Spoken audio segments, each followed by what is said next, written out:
What are the learning objectives of this lecture? Obviously, lecture is about the manuscript writing. अच्छा, कुछ लोग हमारे साथ डीटीए के लेक्चर के हैं, कुछ लोग हमारे पास मतलब ग्रेड 1 के लेक्चर के हैं.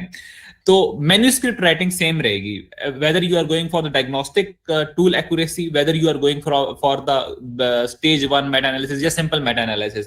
चाहे आपका मेटा एनालिसिस आरसीटीज पे बेस्ड है, चाहे आपका meta analysis cross sectional studies पे बेस्ड है, चाहे आपका मेटा एनालिसिस लॉन्गिट्यूडनल स्टडीज पे बेस्ड है, मैन्यूस्क्रिप्ट राइटिंग का इससे कोई लेना देना नहीं है. उसके कंपोनेंट्स, उसका लिखने का तरीका वो सब सेम रहेगा.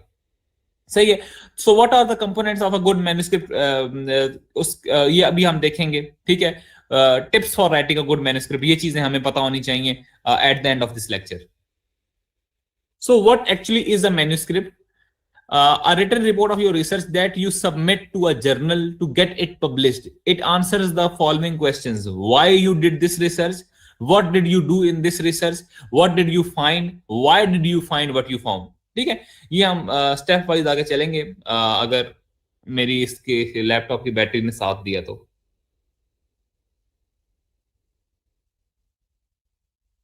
आप में से किसी की वीडियो शायद ऑन है, तो काइंडली उसे आप टर्न ऑफ कर दें. ठीक है. So what makes a good story? मतलब उसके अंदर एक क्लियर और एक्साइटिंग मोरल मैसेज हो, उसकी एक लॉजिकल बिगिनिंग और एंड हो. ठीक हो गया. वो रिलेटेबल हो रीडर को, और क्लियरली रिटन और अंडरस्टैंडेबल हो. ये अगर सारी चीजें उसके अंदर होंगी तो ये वो एक अच्छी स्टोरी बनेगी. ठीक हो गया.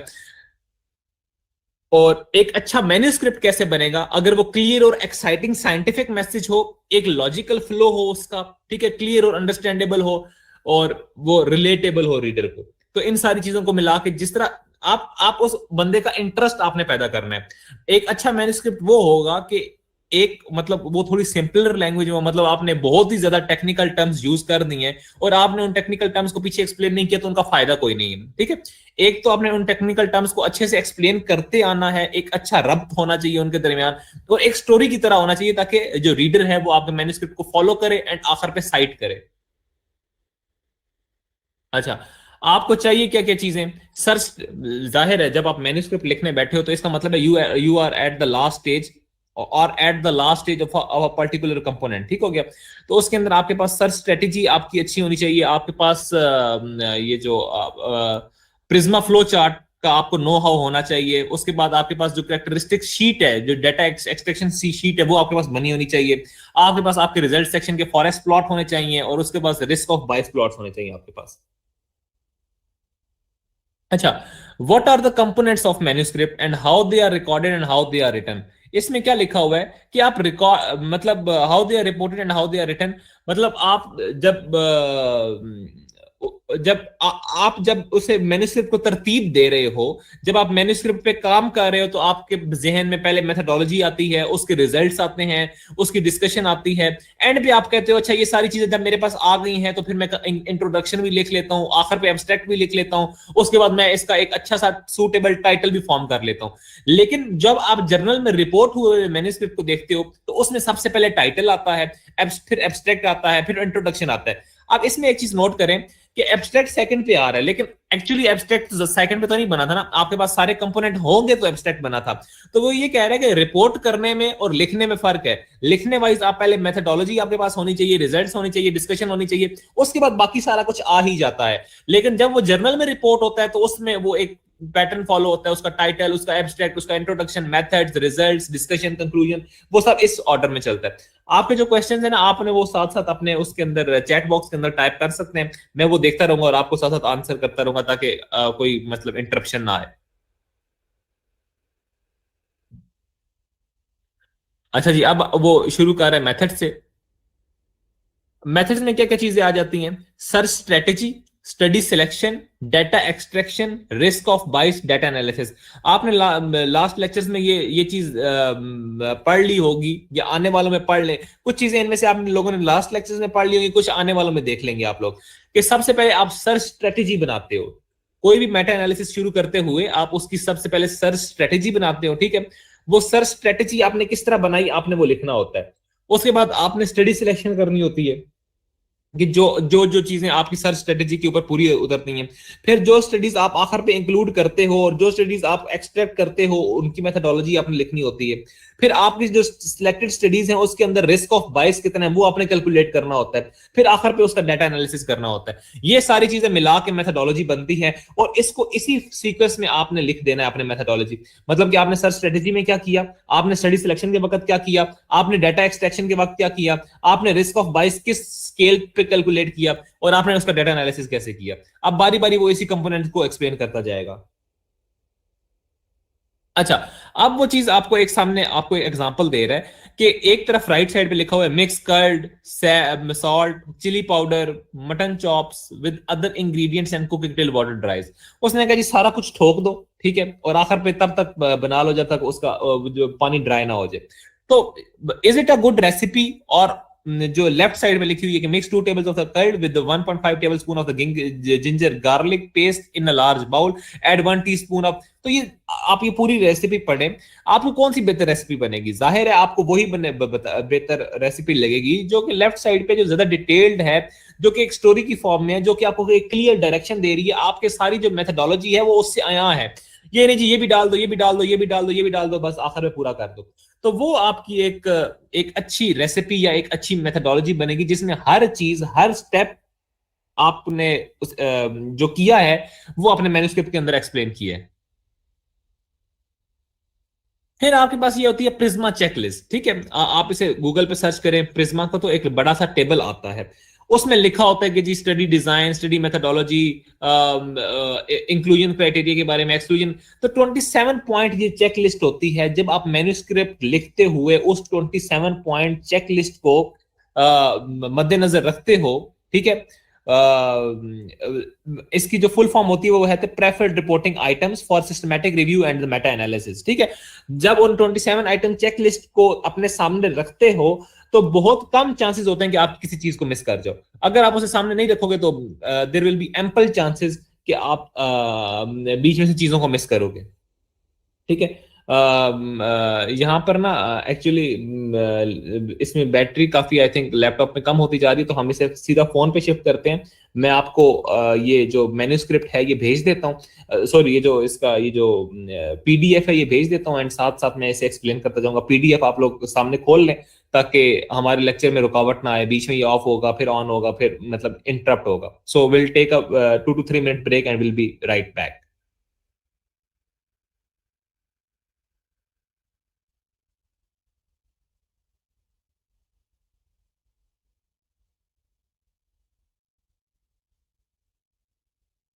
प्रिज्मा गाइडलाइंस की, तो उस वो कह रहा है उसके अंदर के ये जो प्रिज्मा है ये 27 आइटम चेक लिस्ट है। If you follow this 27 item checklist, या आप इसे बेशक गूगल कर लें, इसके अंदर आपके स्टडी मेथोडोलॉजी के बारे में, उसके अंदर रिस्क ऑफ बायस के बारे में और डिफरेंट चीजें उसने उसके अंदर पुट इन की हैं।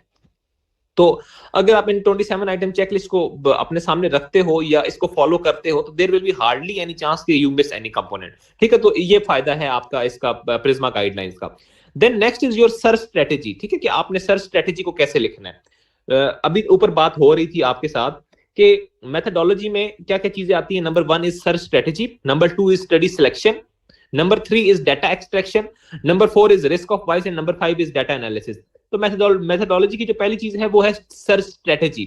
आपने सर्च स्ट्रेटेजी को लिखना कैसे है? सबसे पहले आप उसके बारे में लिखोगे कि आपने आपकी स्टार्ट डेट और एंड डेट क्या है, ठीक है।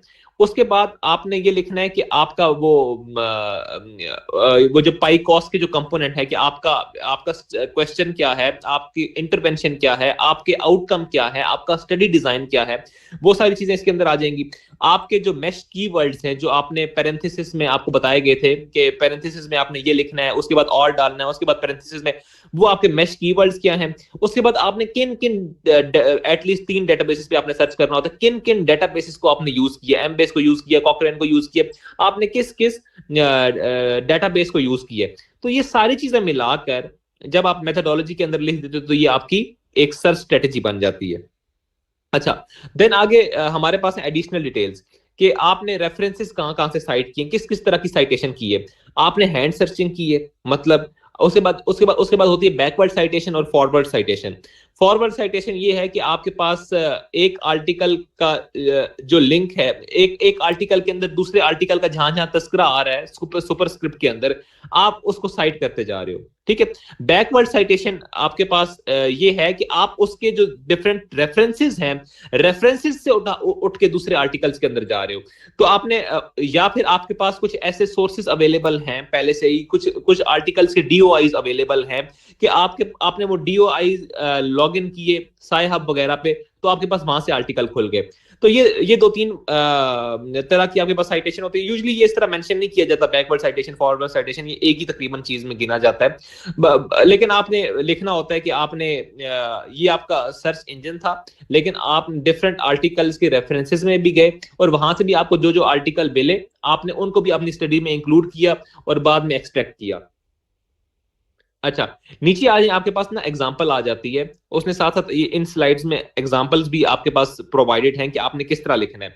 तो मैं इस एग्जांपल को पढ़ रहा हूँ और आपको आपके लिए नरेट कर रहा हूँ। तो इसमें हमने इसे इस तरह डिजाइन किया कि an electronic search was performed on PubMed, Embase, Cochrane, ठीक है, clinicaltrials.gov फ्रॉम इंसेप्शन, मतलब शुरू से up to the August 2022, MeSH terms and the relevant keywords for total body irradiation and acute lymphoblastic leukemia were used.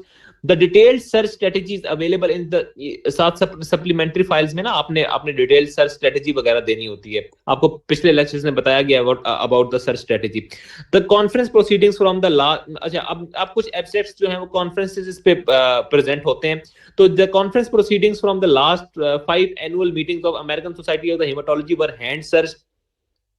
Bibliographies of the included original articles were also searched. We also perform the forward citation searching using the Web of Science to identify the further eligible articles. ठीक हो गया। तो इस तरह से आपने अपनी search strategy को लिखना है। फिर आपके पास आ जाता है आगे स्टडी सिलेक्शन का अगला पॉइंट कि आपने कौन से सॉफ्टवेयर यूज किए, आपका क्राइटेरिया क्या था, स्क्रीनिंग कितने आर्टिकल्स ने की, वो सारी चीजें आपने इसके अंदर लिखनी होती हैं। तो सबसे पहले सॉफ्टवेयर यूज के बारे में आपको पहले लेक्चर में ही बताया गया था कि कौन कौन से सॉफ्टवेयर यूज कर सकते हैं। एंड नोट यूज कर सकते हैं, मेंडले यूज कर सकते हैं, जोटीरो यूज कर सकते हैं, रयान एक सॉफ्टवेयर है वो यूज कर सकते हैं, कोविडेंस पेड सॉफ्टवेयर है वो यूज कर सकते हैं। देन आपने अपनी ये पाइको टी और पाइको एस के बारे में आपको बताया गया था पहले के अंदर, इंटरवेंशन, इसके स्टडी डिजाइन, इसके आउटकम, ठीक है, आपका जो रिसर्च क्वेश्चन है वो, तो वो आपने अपना पाइकोस टी को सेव करना है, वो बताना है, अपना इंक्लूजन क्राइटेरिया बताना है, अपना एक्सक्लूजन क्राइटेरिया बताना है। Then very important step screening, कि स्क्रीनिंग कितने ऑथर्स ने की, दो ऑथर्स का स्क्रीनिंग करना जरूरी होता है, ठीक हो गया। पहले एक ऑथर स्क्रीन करे, फिर दूसरा ऑथर स्क्रीन करे, जो डिसएग्रीमेंट है वो थर्ड ऑथर आपका सेटल करता है। तो इस तरह आपने उस स्क्रीनिंग के बारे में बताना है। फिर आगे इस चीज की एग्जांपल दी गई है आपको कि all of the articles were important into the EndNote version 20 and duplicates were removed. Two authors उनके जो भी इनिशियल्स हैं वो आप उसके बीच में लिख दें। Independently screen the titles and the abstract of all the retrieved articles and remove those not fulfilling the inclusion criteria, ठीक है। Full text of the remaining articles were reviewed against the eligibility criteria. conflicts or disagreements were discussed or resolved with the third author. We included RCTs enrolling acute lymphoblastic leukemia patients aged between 0 and 24. आगे study designs other than the RCTs, animal studies and the studies not reporting the survival were excluded. अब इस पूरे के अंदर उसने चीज बताई क्या है, उसने आपको आपके सॉफ्टवेयर के बारे में, आपके क्राइटेरिया के बारे में और आपकी स्क्रीनिंग के बारे में बताया है, ठीक हो गया। सॉफ्टवेयर तो क्लियर हो गया कि एंड नोट वर्जन 20 है। उसके बाद क्राइटेरिया भी क्लियर हो गया कि आपने आर्टिकल लेने वो हैं जिसके अंदर आपका एलिजिबिलिटी क्राइटेरिया XYZ हो और उसका आउटकम XYZ हो, वो आपका अपना होता है। और फिर आपने स्टडीज लेनी कौन सी है, ये बहुत इंपॉर्टेंट होता है। अगर तो आपने मेथोडोलॉजी के अंदर लिखा हुआ है कि हमने मेटा एनालिसिस करना है ऑफ लॉन्गिट्यूडनल स्टडीज का, तो आपने सारी लॉन्गिट्यूडनल स्टडीज लेनी है। अगर आपने आरसीटीज का मेटा एनालिसिस करना है तो आपने सारे के सारे आरसीटीज लेने हैं। और अगर आपने क्रॉस सेक्शनल स्टडीज का करना है तो आपने सारी की सारी क्रॉस सेक्शनल स्टडीज लेनी है। और उसके अलावा जितनी भी स्टडीज दूसरे स्टडी डिजाइन की हैं सारी की सारी आपने रिमूव कर देनी है। इसके ना डिफरेंट स्टेप्स होते हैं, आपको बताए कि होंगे। पहला स्टेप आपके पास ये होता है कि आपने टाइटल एंड एब्स्ट्रैक्ट स्क्रीनिंग करनी होती है, ठीक है। टाइटल और एब्स्ट्रैक्ट को देख के आपने जो आर्टिकल एक्सक्लूड कर सकते हैं वो एक्सक्लूड कर देने हैं। ठीक हो गया। फिर आपके पास अगला स्टेप आता है फुल लेंथ आर्टिकल स्क्रीनिंग का। ठीक है, उसके अंदर आपने पूरा आर्टिकल पढ़ना होता है और उसको इंक्लूड या एक्सक्लूड करना होता है। ठीक है, फिर जब आप उसको इंक्लूड कर लेते हैं फिर आपने उसके अंदर आप अपने मनपसंद की जो कैरेक्टरिस्टिक्स हैं वो एक्सट्रैक्ट करने होते हैं। फिर वो एक्सट्रैक्शन शीट बनती है। एक्सट्रैक्शन शीट के ऊपर अगर तो सिस्टमैटिक रिव्यू है तो उसका थीमेटिक एनालिसिस होता है, और अगर उस वो है आपके पास सिस्टमैटिक रिव्यू नहीं है बल्कि आपके पास ये नंबर्स की फॉर्म में है, मीन्स की फॉर्म में है, उनके दरमियान कंपैरिजन है, तो उसका हमारे पास मेटा एनालिसिस होता है। तो ये सारी चीजें साइड बाय साइड चल रही होती हैं। फिर अगला स्टेप आपके पास बताता है कि डाटा एक्सट्रैक्शन और रिस्क ऑफ बायस असेसमेंट का है, ये वो करने होते हैं। फिर वो एक्सट्रैक्शन शीट बनती है। एक्सट्रैक्शन शीट के ऊपर अगर तो इंक्लूड कर लेते हैं फिर आपने उसके अंदर आप अपने मनपसंद की जो कैरेक्टरिस्टिक्स हैं वो जब पूरा आर्टिकल पढ़ना होता है और उसको इंक्लूड या एक्सक्लूड करना होता है। ठीक है, फिर जब आप उसको इंक्लूड कर लेते हैं फिर आपने उसके अंदर आप अपने मनपसंद की जो कैरेक्टरिस्टिक्स हैं वो एक्सट्रैक्ट करने होते हैं। फिर वो एक्सट्रैक्शन शीट बनती है। एक्सट्रैक्शन शीट के ऊपर अगर तो सिस्टमैटिक रिव्यू है तो उसका थीमेटिक एनालिसिस होता है, और अगर उस वो है आपके पास सिस्टमैटिक रिव्यू नहीं है बल्कि आपके पास ये नंबर्स की फॉर्म में है, मीन्स की फॉर्म में है, उनके दरमियान कंपैरिजन है, तो उसका हमारे पास मेटा एनालिसिस होता है। तो ये सारी चीजें साइड बाय साइड चल रही होती हैं। फिर अगला स्टेप आपके पास बताता है कि डाटा एक्सट्रैक्शन और रिस्क ऑफ बायस असेसमेंट का है। रिस्क ऑफ बायस असेसमेंट के बारे में भी आपको बता दिया गया है। रिस्क ऑफ बायस असेसमेंट के डिफरेंट स्केल्स होते हैं। जो मोस्ट हम यूज करते हैं वो हमारे पास न्यूकासल ओटावा स्केल है। तो उस तरह आपने अपना जो रिस्क ऑफ बायस है स्टडीज को डिवाइड करना होता है कि किसके अंदर हाई रिस्क ऑफ बायस है, किसके अंदर मीडियम रिस्क ऑफ बायस है, किसके अंदर लो रिस्क ऑफ बायस है। ठीक हो गया। और इसी तरह डाटा एक्सट्रैक्शन है। डाटा एक्सट्रैक्शन दो टाइप्स के वेरिएबल्स के लिए होती है, या तो वो कैटेगोरिकल आउटकम्स होता है, यही मैं आपसे अभी बता रहा था। जब आपके पास कैटेगोरिकल आउटकम हो तो आप थीमेटिक एनालिसिस करते हो, हर थीम के बारे में आप अपना एनालिसिस देते हो। और जब आपके पास ये मोस्टली सिस्टमैटिक रिव्यूज में होता है, और जब आपके पास कंटिन्यूस आउटकम्स हो और उसके अंदर आपने different type of analysis run करना हो, रिग्रेशन एनालिसिस रन करना हो फॉर एग्जांपल, ठीक हो गया,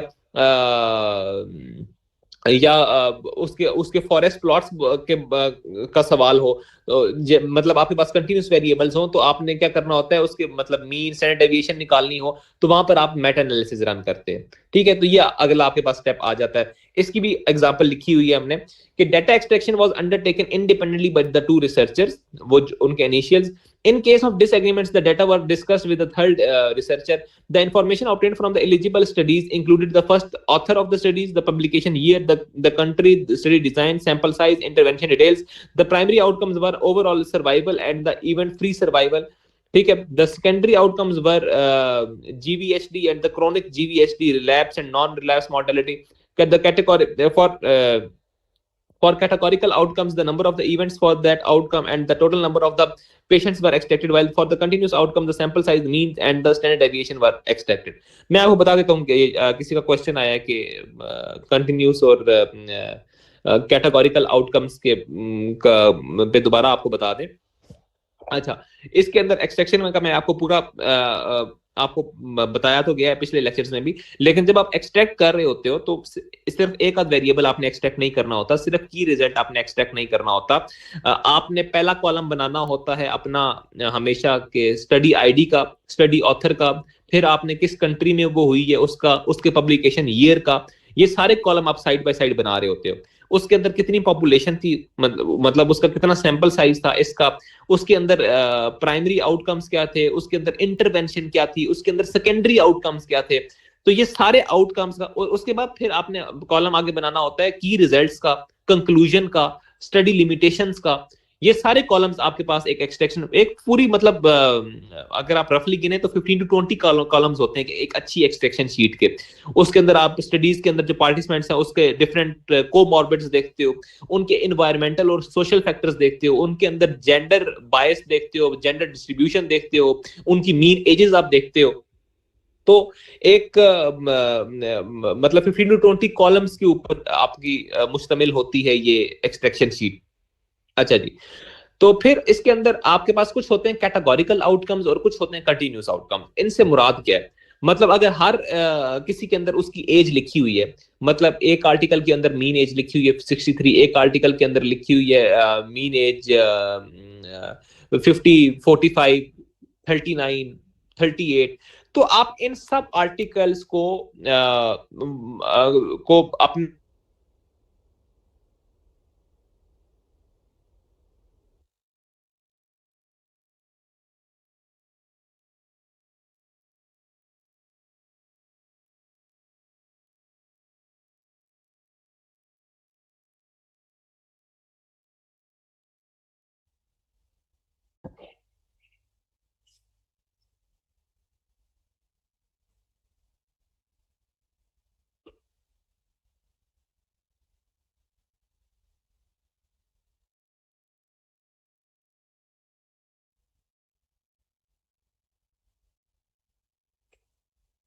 रिजल्ट्स पे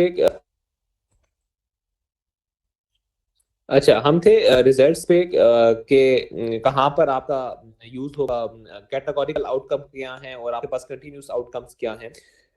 it depends on the variable, आपका वेरिएबल कैटेगोरिकल है या आपका वेरिएबल कंटिन्यूस है, जिन जिन जिन लोगों को इसके बारे में नो हाउ है। Is my audio clear now?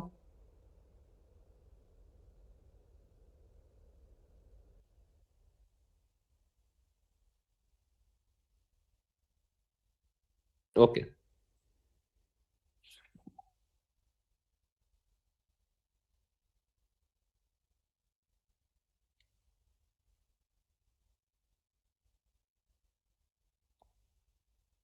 अच्छा, तो जो आपके पास वेरिएबल्स नंबर्स की फॉर्म में होते हैं, जो वेरिएबल्स आपके पास कंटिन्यूटी की फॉर्म में होते हैं, जैसे कि weight of the participants, average weight of the participants like 1 kg, जो भी आप ले लें, 20 kg, 22.5 kg, 23.5 kg, 24.5 kg, जो कि एक रब्त में आपके पास नंबर्स आ रहे होते हैं, वो आपके पास कंटिन्यूस वेरिएबल्स होते हैं। और जो आपके पास कैटेगरीज की फॉर्म में हो, मसलन हाई बीएमआई, मीडियम बीएमआई, लो बीएमआई, ठीक है, इस तरह की फॉर्म में हो, वो होते हैं आपके पास कैटेगोरिकल वेरिएबल्स, ठीक है। और इसी तरह होते हैं आपके पास कैटेगोरिकल आउटकम्स, मतलब most of the participants had were in middle age group, most of the participants were in younger age group, ठीक है। जब इस तरह के आपके पास आउटकम्स आए, जब आपके पास अल्फाबेटिकली आउटकम्स आए, जब आपके पास कैटेगोरिकल आउटकम्स आए, तो उसके अंदर आपके पास जो एनालिसिस होगा वो थीमेटिक एनालिसिस होगा, हर थीम को आप अलग से डिफाइन करोगे। और जब आपके पास कंटिन्यूस आउटकम आए, मतलब आपके पास लिखा हो कि मीन एज इसका 50 है, मीन एज इसका 40 है, मीन एज इसका 30 है, आप उनको ओवरऑल गैदर करके इफेक्ट साइज निकाल सकते हो, सारी स्टडीज की एवरेज मीन एज निकाल सकते हो। तो वहां पे आप उसके ऊपर मेटा एनालिसिस, फॉरेस्ट प्लॉट वगैरह वो सब चीजें रन कर सकते हो। ये डाटा एक्सट्रैक्शन की बात है, आगे एनालिसिस के अंदर भी हम इसको डिफाइन करेंगे। ये सारी चीजें बड़ी क्लियरली इंशाल्लाह डिफाइन होंगी। फिलहाल यहाँ पर आइडिया ही देना था आपको। उसके बाद अच्छा sir, if the weight in different groups like 50 to 55, 50 to 60 kgs, will it become a categorical? जी, ये आपका पास कैटेगोरी, क्योंकि आपने कैटेगरीज बना दी ना, 50 to 55, 55 to 60, 60 to 65, तो यहाँ पे अंदर भी आप थीम्स डिस्कस करोगे, यहाँ भी आपके पास कंटिन्यूस आउटकम्स आपके पास नहीं आ पाएंगे। अच्छा, देन आपके पास आगे इसकी भी एग्जांपल लिखी हुई है नेक्स्ट स्लाइड्स में। Two independent authors assess the risk of the bias in the included studies using the Cochrane risk of bias tools for the randomised trials, ठीक है। अच्छा, ये risk of bias tools different होते हैं। Normally हम हमारा एक लेक्चर होता है न्यू कासल ओटावा स्केल का, वो फिलहाल तो नहीं है, लेकिन न्यू कासल ओटावा स्केल होता है, कॉक्रेन रिस्क ऑफ बायस होता है। तो डिफरेंट टूल्स हैं to assess the risk of bias of the studies, ठीक है। Risk of bias tool for the randomised control trials, ROB 2.0, ये भी मतलब वो टूल है to calculate the risk of bias. ROB 2.0 address the 5 specific domains: bias arising from the randomization process, bias due to the deviation from the intended intervention, the bias due to the missing outcome data, bias in the measurement of the outcome, and the bias in the selection of the reported result।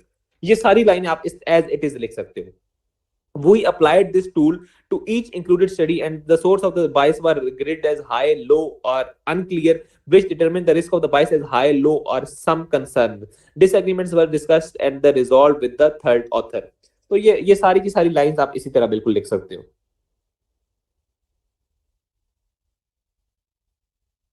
ठीक है। फिर आगे data analysis का जिक्र है, वो हमने इसी तरह आपको बता दिया। देन आप आहिस्ता आहिस्ता नीचे आते जाएं, ठीक है।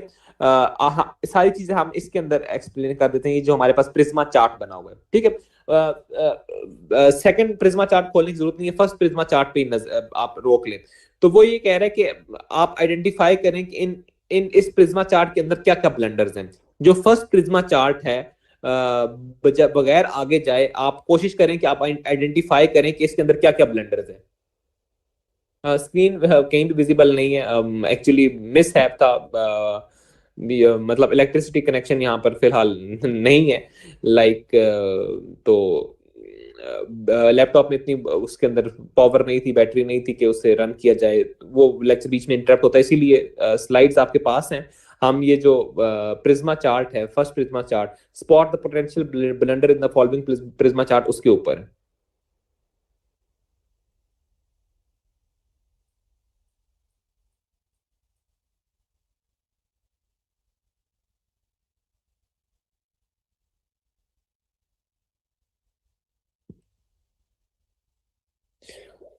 सो फर्स्ट प्रिज्मा चार्ट को आप देखें, सिर्फ फर्स्ट को, और उसके उसके उसके ऊपर बताएं कि आपको क्या क्या ब्लंडर लग रहे हैं उसमें।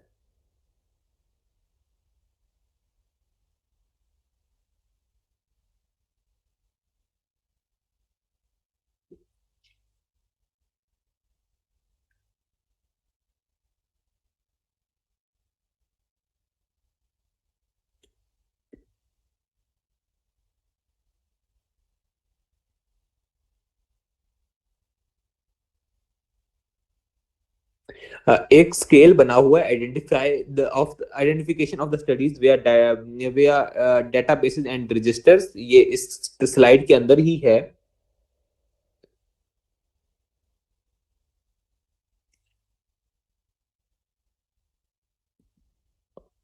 आई गेस ये स्लाइड नंबर आपके पास है, स्लाइड नंबर आपके पास 25। जो स्लाइड नंबर आपके पास 25 है, ये वही है।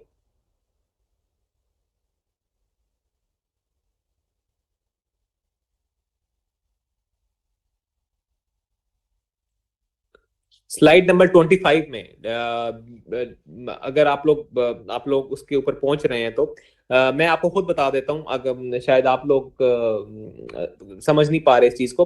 पहली चीज वो ये कह रहा है कि रिव्यूज इज इक्वल टू 0.5, ठीक है।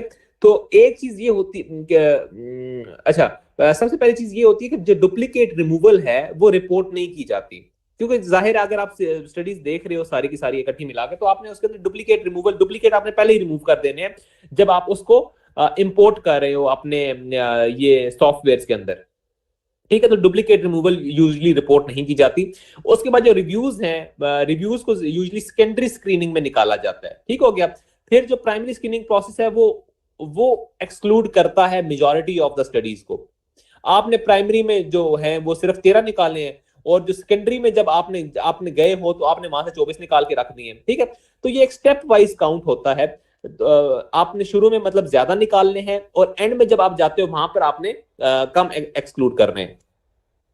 और उसके बाद जो आखिर पे मिला के सारी स्टडीज का मिलाकर बनता है वो 17 बनता है, वो 16 नहीं बनता। तो ये जो छोटी छोटी चीजें हैं, ये बहुत बड़े बड़े ब्लंडर कंसिडर किए जाते हैं। मतलब अगर आपका प्रिज्मा चार्ट ही गलत है तो फिर मतलब आपकी स्टडी को आगे जाना आपके लिए काफी मुश्किल होगा। तो एक तो आपने डुप्लीकेट जो रिमूवल है वो रिपोर्ट नहीं करनी। फिर आपके पास जो आपके पास जो रिव्यूज हैं वो आपने सेकेंडरी स्क्रीनिंग के अंदर निकालने हैं, मतलब जो आपके पास फुल लेंथ स्क्रीनिंग वगैरह वाला प्रोसेस है। उसके अंदर जो प्राइमरी स्क्रीनिंग है उसके अंदर मेजॉरिटी ऑफ द आर्टिकल्स आपने निकालने हैं।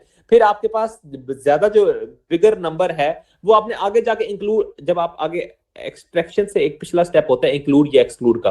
अगर तो आपने एक्सक्लूड कर दी तो वो स्टडी निकल जाएगी, और अगर आपने इंक्लूड कर दी तो वो स्टडी एक्सट्रैक्शन के लिए तैयार हो जाएगी। वहां पर जाके आपने कम स्टडीज निकालनी है, और प्राइमरी स्क्रीनिंग में आपने ज्यादा स्टडीज निकालनी है, ठीक है। मतलब प्राइमरी स्क्रीनिंग में ज्यादा स्टडीज निकलेंगी, और सेकेंडरी स्क्रीनिंग में आपके पास कम स्टडीज आपने आउट करनी है। तो ये इस प्रिज्मा चार्ट के अंदर खामियां थी। फिर आप आगे चलते हैं, हम इसकी भी एग्जांपल आपके पास ऊपर है, वो भी आपने एग्जांपल आप देख लीजिएगा कि आपने सारे रिजल्ट्स को मेंशन करना है, ठीक है, कि कहां कहां से आपने क्या क्या चीज उठाई है, आपके पास आई स्क्वायर या हेट्रोजेनिटी क्या थी, ठीक है, आई स्क्वायर की वैल्यू क्या थी, काई स्क्वायर की वैल्यू क्या थी, हेट्रोजेनिटी वगैरह की वैल्यू क्या थी, पी वैल्यू कितनी थी, ये सारी चीजें आगे ना एनालिसिस पार्ट की हैं। वो हेट्रोजेनिटी वगैरह का भी लेक्चर मेरा ही है, वहां पे मैं आपको ये दोबारा स्लाइड्स दोबारा से खोल के आपको एक बार दोबारा से रिव्यू करवा दूंगा। अच्छा, फिर आप आगे आ जाएंगे जी, what did you find out in the results. The result section of the meta analysis for a systematic review and the meta analysis should present the five। अच्छा, ये इसके अंदर आपके पास ये है कि आप पिक्चर इज वर्थ 1000 वर्ड्स। तो आपने कोशिश ये करनी है कि आपने tables, columns, figures, bar graphs, histograms, pie chart, इन सब चीजों से आपने अपना काम लेना है, ठीक है।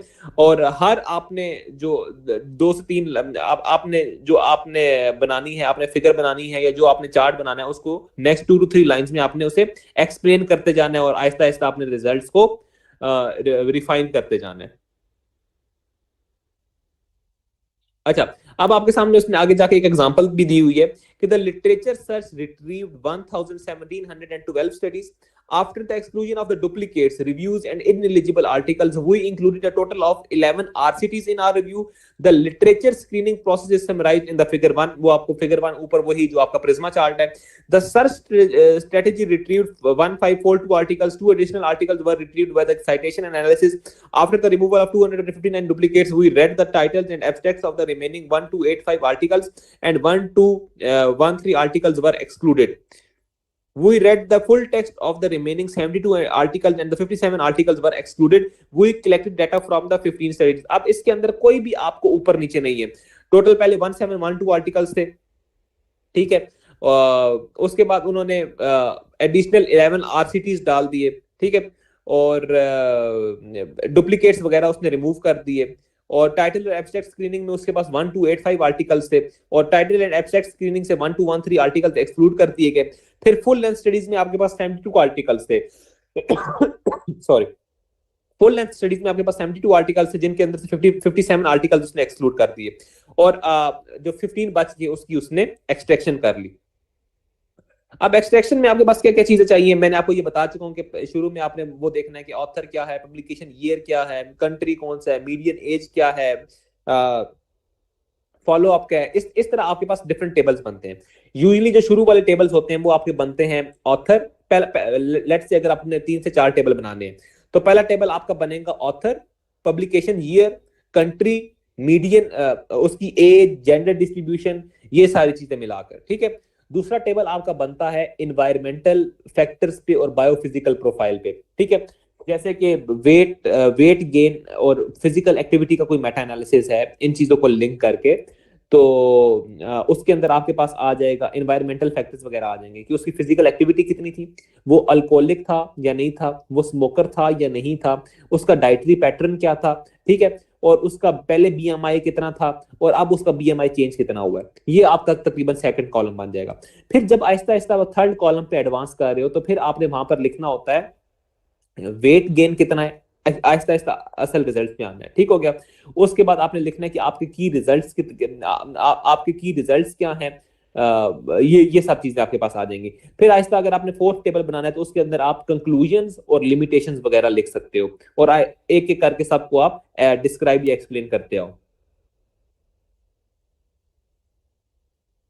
ये मैं खुद बता रहा हूँ, ये स्लाइड्स पे नहीं है, मैं बता रहा हूँ कि अगर आपने इस तरह 3 से 4 टेबल्स बनाते जाना है तो तो आपने किस तरह प्रोसीड करना है। अच्छा, फिर आगे वो एग्जांपल दे रहा है कि risk ratios and mean differences for the डायकोटोमस and the continuous outcomes. डायकोटोमस outcomes कौन से होते हैं? ऐसे कैटेगोरिकल वेरिएबल्स जिनके सिर्फ 2 आउटकम हो, या हाँ में हो या ना में हो, या 0 हो या 1 हो, तीसरा कोई आउटकम ना हो, तो उसे हम डायकोटोमस वेरिएबल कहते हैं। कंटीन्यूअस का तो मैं आपको बता चुका हूं, डायकोटोमस ये होता है। Risk ratio and the mean differences for the dichotomous and the continuous outcomes respectively with the 95% confidence interval were pooled using Dersarmonian and ये सारे उसका वो है आगे एनालिसिस का पार्ट है। The pooled results were represented as the forest plots, the chi-square test and the I-square statistics were used to assess the heterogeneity across the studies. I-square values were interpreted according to the Cochrane handbook for the systematic reviews for the मतलब इसके अंदर जो भी आपने significance value ली हुई है, जो भी आपके पास आई स्क्वायर की वैल्यू है, वो आपने इंटरप्रेट करनी है। देन आपने बताना है कि आपने सब ग्रुप एनालिसिस रन करने की जरूरत है या नहीं है। ये भी एनालिसिस की है चीज, लेकिन मैं आपको थोड़ा सा यहाँ पर बता देता हूँ कि अगर तो आपकी स्टडीज के अंदर हेट्रोजेनिटी ज्यादा आ जाए, ठीक है, हेट्रोजेनिटी भी आप फॉरेस्ट प्लॉट वगैरह से देखते हो कि फॉरेस्ट प्लॉट सब स्टडीज का इनलाइन आ रहा है या नहीं आ रहा। अगर कुछ स्टडीज का फॉरेस्ट प्लॉट जो है, फॉरेस्ट प्लॉट की जो वो है बार है, वो अलग जा रहा है, वो बाकी स्टडीज के साथ इन लाइन नहीं है, तो इसका मतलब है कि उस स्टडी के अंदर हेट्रोजेनिटी बहुत ज्यादा है। अगर उस स्टडीज के अंदर हेट्रोजेनिटी ज्यादा है तो आप सब ग्रुप एनालिसिस करते हो, मतलब जो डिफरेंट स्टडीज एक दूसरे के साथ मिल रही हैं उनका एनालिसिस अलग करते हो, और जो दूसरी स्टडीज एक दूसरे के साथ मिल रही हैं उनका एनालिसिस आप लोग अलग करते हो। अच्छा, फिर उसने आगे कहा है कि let's look at an example, we included 15 studies in our review and the meta analysis which reported data on 500 and 5629 patients. 10 studies were conducted in United States, 4 were conducted in Japan and one in the United Kingdom. TBI मतलब ये TBI I think था trauma based injury, और and the close head trauma alone conditioning were employed in 4262 and, मतलब जो जो भी आपके variables हैं या उसको आपने उस तरह एक्सप्लेन कर देना है। The median age range from the 4 months to 13.3 years and the median follow up was 1.2 to 9.7 years. The study characteristics of the included studies are presented in table 1। ठीक है, तो ये आप हर टेबल को साथ साथ एक्सप्लेन करते आ रहे हो। फिर आगे आपके पास है ट्रैफिक प्लॉट। ठीक है, ट्रैफिक प्लॉट आप यूज करते हो जब आपने रिस्क ऑफ बाइस बताना हो। आई थिंक लाइट वापस आ गई है, मैं इस स्लाइड्स को ओपन करता हूँ। अगेन 2 से 3 मिनट की ब्रेक लेते हैं, मैं स्लाइड्स को ओपन कर लूँ।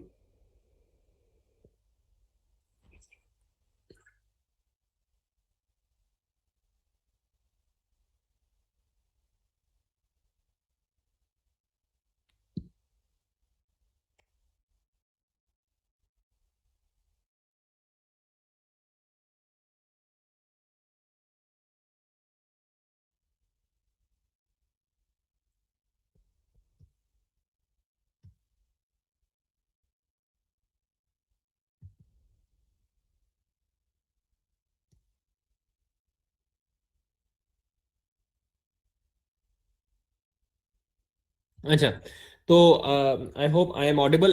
तो हम थे लेट्स इस पे risk assessment of the risk of बाइस पे। ठीक है, तो ये आपके पास एक ट्रैफिक प्लॉट है।